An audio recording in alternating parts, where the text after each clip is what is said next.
खेलकूद प्रकोष्ठ के राष्ट्रीय संयोजक श्री अशोक जी अग्रवाल और श्री मोहिंदर लाल जी का नाम आप लोग अच्छी तरह जानते होंगे, और मैं कह सकता हूं कि भारतीय जनता पार्टी में खेलकूद प्रकोष्ठ की शुरुआत यदि किसी ने कराई है तो हमारे श्री मोहिंदर लाल जी ने कराई है। वो हमारे प्रभारी हैं इस समय स्पोर्ट्स सेल के, और द्रोणाचार्य वाईडी श्री राज सिंह जी, और राज्यवर्धन जी राठौर के बारे में तो बतलाना नहीं है कि बताने की जरूरत है, जानते हैं आप लोग। श्री श्याम जाजू जी, श्री महेंद्र जी पांडे, श्री महासिंह राव जी, श्री राकेश पहलवान, श्री बब्बू रोहतगी, सबसे छोटा जो दिखाई दे वही खेल खलीफा है पहलवानों का, बब्बू। यहां उपस्थित मेरे सभी खिलाड़ी दोस्तों, सबसे पहले तो पार्टी के इस मुख्यालय में मैं अपनी तरफ से आप सभी खिलाड़ियों का मैं स्वागत करता हूं और आपके उज्जवल भविष्य के लिए मैं अपनी तरफ से शुभकामनाएं भी देता हूं। खिलाड़ियों का जहां तक प्रश्न है, मैं यह बात विश्वास के साथ कह सकता हूं, दूसरे क्षेत्रों में जुड़े हुए लोगों के लिए तो यह बात की जा सकती है कि मर्यादित और अनुशासित जीवन जीने में कहीं न कहीं कोई कमी रह गई है, लेकिन खेल जगत में भाग लेने वाले ऐसे, चाहे कोई खिलाड़ी हो, किसी खेल में भाग लेने वाला, वह अपेक्षाकृत अन्य लोगों के ज्यादा अनुशासित होता है और ज्यादा मर्यादित होता है। सबसे बड़ी विशेषता खिलाड़ियों की यह होती है। लेकिन और इस सच्चाई को भी मैं मानता हूं, भारत को यदि हमको सुपर पावर बनाना है, विश्व की यदि हमको भारत को महाशक्ति बनाना है, तो केवल धन दौलत के आधार पर ही भारत को विश्व की महाशक्ति नहीं बनाया जा सकता है। यदि हमको भारत को विश्व की महाशक्ति बनाना है तो स्पोर्ट्स के क्षेत्र में और खेल कूद के क्षेत्र में भी भारत को विश्व की महाशक्ति बनाना होगा, विश्व का सुपर पावर बनाना होगा। तभी जाकर यह भारत सारी दुनिया में एक सुपर पावर के रूप में, एक महाशक्ति के रूप में खड़ा हो पाएगा। यह बात मैं क्यों कह रहा हूं? आपने देखा होगा कि 2012 का जो ओलंपिक हुआ था, सर्वाधिक मेडल किसने हासिल किए थे मालूम है? उस ओलंपिक में सर्वाधिक मेडल यदि हासिल किए थे तो अमेरिका ने हासिल किए थे, और नंबर 2 पर यदि कोई दूसरा देश था तो वह चीन था। सर्वाधिक मेडल ओलंपिक्स में यदि किसी को प्राप्त होते हैं तो अमेरिका जैसे, जो अपने को सुपर पावर मानता है, दुनिया का सबसे ताकतवर देश मानता है, दुनिया का सबसे धनवान देश मानता है, उसको मिलते हैं। और उसके बाद इस समय अमेरिका के साथ जो देश चीन टक्कर ले रहा है उसको मिलते हैं, जर्मनी को मिलते हैं, जापान को मिलते हैं। अब जाकर कुछ समय से भी मैं देखता हूं तो भारत को कहीं ना कहीं कोई स्थान मिल पाया है, लेकिन जो स्थान मिल पाया है उससे मैं संतुष्ट नहीं हूं।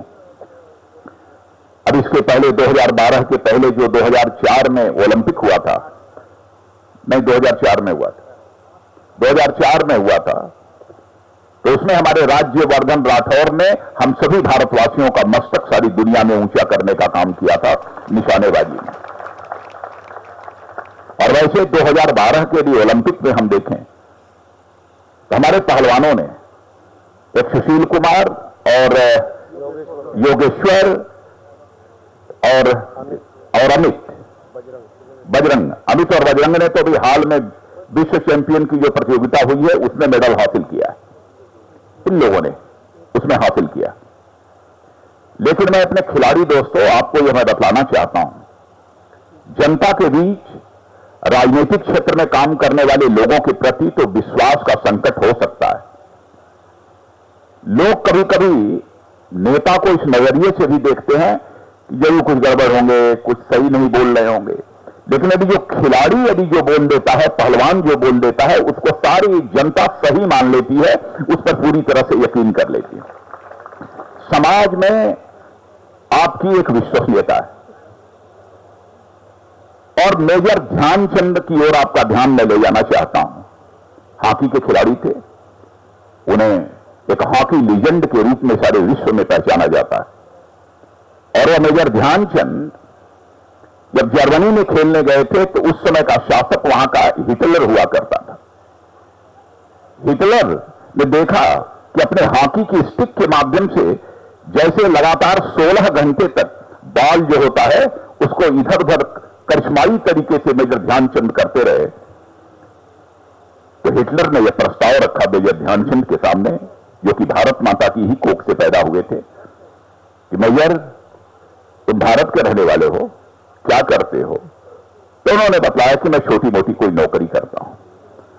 उन्होंने कहा कि तुम ऐसा है कि सर्विस यदि करना है, नौकरी भी करनी है, तो तुम जर्मनी में आ जाओ, तुमको मैं बहुत बड़ा ओहदा दूंगा और बहुत बड़ी धनराशि भी वेतन के रूप में तुमको मुहैया कराऊंगा। तो जानते हैं मेजर ध्यानचंद ने क्या कहा था? भारत जिस मिट्टी में खेल कूद कर मैं बड़ा हुआ हूं और सारी दुनिया में आज मुझे यश और ख्याति प्राप्त हो रही है, उस मिट्टी के साथ अपना रिश्ता तोड़ नहीं सकता, भले ही जर्मनी में आकर हमें सब कुछ मिल जाए। यह एक राष्ट्रवादी भावना यदि देखने को यदि कहीं मिलती है तो खिलाड़ियों में हमको विशेष रूप से यह राष्ट्रवादी भावना देखने को मिलती है।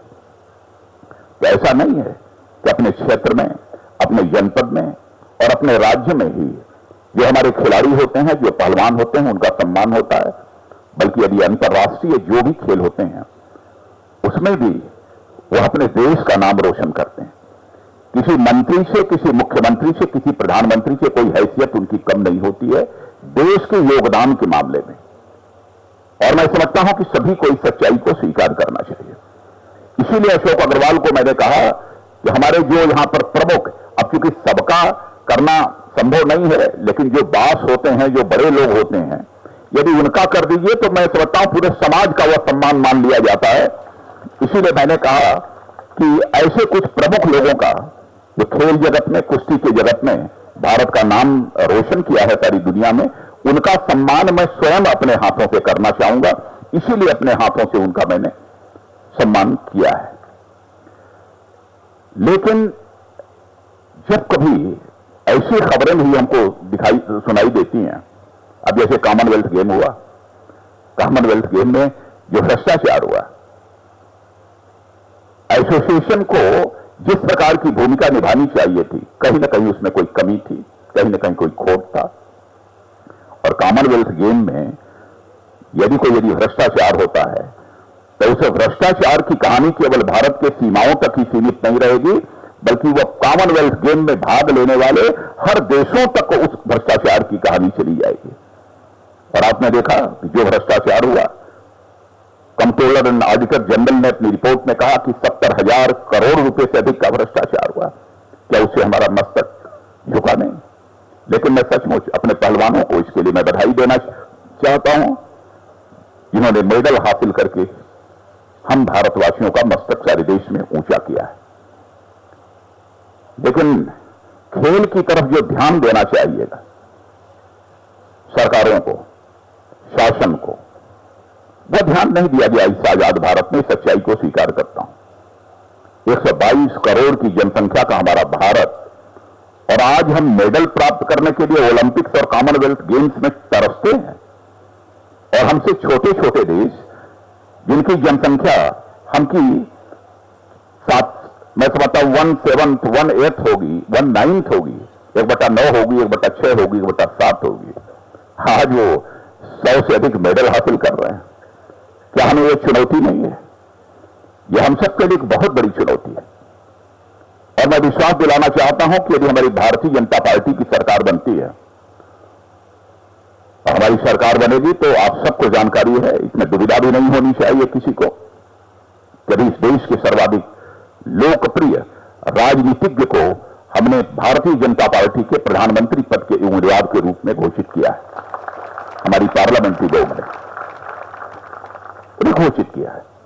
और आप जानते हैं कि काम करने के मामले में वह शख्सियत कैसी है, यह हमको यह बताने की जरूरत नहीं है। भारत ही नहीं बल्कि सारी दुनिया के लोग जानते हैं। इसलिए यदि हमारी सरकार बनती है तो हम निश्चित रूप से एक ऐसी स्पोर्ट्स पॉलिसी बनाएंगे, एक ऐसी खेल नीति बनाएंगे, ताकि खेल नीति के माध्यम से भारत, जो दुनिया का सबसे युवा देश माना जाता है, जिसमें लगभग 55% से अधिक युवा रहते हैं, ऐसे युवा देश भारत के लिए ऐसी खेल नीति मिलेगी ताकि खेल में रुचि रखने वाले नौजवानों को अधिक से अधिक प्रोत्साहन मिल सके और अधिक से अधिक उन्हें सुविधाएं मुहैया कराई जा सके। और इसीलिए भारतीय जनता पार्टी इस देश की एक ऐसी राजनीतिक पार्टी है जिस राजनीतिक पार्टी ने स्पोर्ट्स सेल बनाने का फैसला किया। अन्य कहीं पर है कि नहीं? अन्य कहीं पर है कि नहीं स्पोर्ट्स सेल? दूसरे और किसी पार्टी में है कि नहीं? आप लोगों को मालूम है किसी को? कभी किसी ने नहीं बोला। हम ही लोगों ने इसकी चिंता की है। यदि खिलाड़ियों के प्रति हमारे मन में सम्मान का भाव न रहा होता, खेल को हमारे देश में प्रोत्साहन मिलना चाहिए, यदि यह भाव हमारे मन के अंदर न रहा होता, तो मैं समझता हूं कि स्पोर्ट्स सेल और एक खेल प्रकोष्ठ बनाने की जहमत हम क्यों उठाते। लेकिन मैं जानता हूं कि इस क्षेत्र को भरपूर प्रोत्साहन मिलना चाहिए। हमारे कुछ लोग यहां पर साक्षी होंगे इस बात के कि मैं जब उत्तर प्रदेश का मुख्यमंत्री था, वो पहला अवसर था उत्तर प्रदेश के इतिहास में, जबकि शायद यहां पर कौन है उस समय गए थे चंद्रगिराम जी के जगदीश काली रमन, जगदीश काली रमन। उस समय कहां है जगदीश काली रमन? जगदीश काली रमन, मैंने ऐसे बहुत सारे पहलवान थे जिन लोगों ने भाग लिया था। ये हमारे चंद्रगिराम जी के सुपुत्र हैं, आप जानते होंगे जगदीश काली रमन जी को। ऐसे बहुत सारे खिलाड़ियों को, पहलवानों को मैंने उस पंचायत मैंने बुलाई थी मुख्यमंत्री के रूप में, और उस समय 700 खिलाड़ियों को मैंने सरकार की तरफ से भर्ती किया था। और आज उसमें से बहुत सारे लोग, क्योंकि हमारी जानकारी नहीं है, अब लोग ये बतला रहे हैं, उसमें से कई असिस्टेंट कमिश्नर पुलिस भी हो गए। ये शासन की जिम्मेदारी होती है कि अपने जो युवा इन क्षेत्रों में अपनी प्रतिभा का प्रदर्शन करते हैं, उन्हें भरपूर प्रोत्साहन मिलना चाहिए। और मैं आपको यकीन दिलाता हूं कि हमारी सरकार आएगी तो यह भरपूर प्रोत्साहन मिलेगा। लेकिन जो एसोसिएशन है, उन एसोसिएशन को बहुत ही सजग रहने की जरूरत है। अब कुश्ती का जो एसोसिएशन है, संघ है, मैं सचमुच बधाई देना चाहता हूं इस संघ को। जब कॉमनवेल्थ गेम में तो खेल गेट हो गया, लेकिन कुश्ती संघ जो है, कुश्ती एसोसिएशन ने उसने करिश्मा किया कि 2020 में होने वाला है ना ओलंपिक, 2020 में होने वाले ओलंपिक में अपने कुश्ती को शामिल करा दिया उसमें, जब ओलंपिक में हमारे पहलवान भी अब भाग लेंगे और यह सिलसिला 2024 तक चलेगा। और आज सिंह जी हमारे जो द्रोणाचार्य वार्डी हैं, द्रोणाचार्य वार्डी,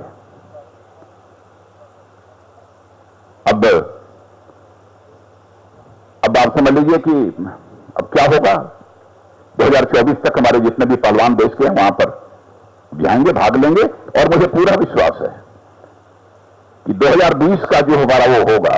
और जिस तरीके से हमारे पहलवान तैयारी कर रहे हैं, मित्रों, मैं पूरी तरह से आश्वस्त हूं कि अगली बार कुश्ती में गोल्ड मेडल यदि किसी को हासिल होगा दुनिया में, तो भारत को हासिल होगा। यह मुझे पूरा यकीन है। आज के अवसर पर और कुछ बहुत ज्यादा कहने की आवश्यकता नहीं है। मैं यही कहूंगा अशोक अग्रवाल जी को और सब सारे लोग जितने जुड़े हैं कि आप सभी लोग जिले जिले तक खिलाड़ियों का समूह इकट्ठा करिए, जिले जिले तक। और मैं समझता हूं कि अधिकांश खिलाड़ी राष्ट्रवादी विचारधारा के होते हैं। हम लोगों ने भी जाति, पंथ अथवा मजहब के आधार पर इसमें कोई भेदभाव नहीं किया है। ये कोई असलम हुआ करते थे, और मध्य प्रदेश से एक बार भारतीय जनता पार्टी ने चुनाव लड़ाया था। और मैं कह सकता हूं सर्वाधिक खिलाड़ी यदि कहीं पर सम्मानित होते हैं तो भारतीय जनता पार्टी में ही सम्मानित होते हैं। हमारे यहां नवजोत सिंह सिद्धू, हमारे यहां देखिए राज्यवर्धन राठौर आ गए, हमारे यहां चेतन चौहान, हमारे यहां कीर्ति आजाद, ऐसे कई नाम आपको मिलेंगे हर प्रदेशों में जिनका की रिश्ता, जिनका की बहुत ही अटूट संबंध भारतीय जनता पार्टी के साथ है। तो आज के अवसर पर तो मैं यही अपील करना चाहता हूं कि देश में जैसा संकट है इस समय, देश एक गंभीर संकट के दौर से गुजर रहा है। तो मित्रों, इस देश को उस गंभीर संकट के से बचाने के लिए आपकी भी एक महत्वपूर्ण भूमिका होनी चाहिए। यह मैं आप सबसे अपील करना चाहता हूं। हर मोर्चे पर यह सरकार पूरी तरह से विफल है, आप लोग अच्छी तरह जानते हैं, क्योंकि भ्रष्टाचार यह सभी जगह होता था। कोल गेट, रेल गेट, यह सब सारे गेट यानी यह भ्रष्टाचार होते थे। यह हुआ कि होता होगा, लेकिन जिस समय कॉमनवेल्थ गेम में खेल गेट हो गया तो मैंने कहा तो सारी हदें इस सरकार ने पार कर दी। इस हुकूमत के रहते हुए कभी मैं चाहता हूं खेल को प्रोत्साहन नहीं मिल पाएगा। लेकिन मैं पुनः आप सबको आश्वस्त करना चाहता हूं, सरकार आने पर हम अपनी एक खेल नीति, एक स्पोर्ट्स पॉलिसी बनाएंगे और खेल जगत को प्रोत्साहन देने के लिए जिस भी हद तक जाकर काम करना होगा वो भारतीय जनता पार्टी की सरकार करेगी। यही यकीन दिलाते हुए और आप सबके प्रति अपने दिल की गहराइयों से विश्वास व्यक्त करता हूं और आप सबके उज्जवल भविष्य की मैं ईश्वर से कामना करता हूं और ईश्वर से यह भी कामना करता हूं कि आपके अंदर ऐसी ताकत दे, ऐसी कुव्वत दे, ताकि भारत को विश्व की महाशक्ति बनाने में आप अपना अधिकतम योगदान दे सकें। यही शब्दों के साथ आप सबको बहुत बहुत धन्यवाद।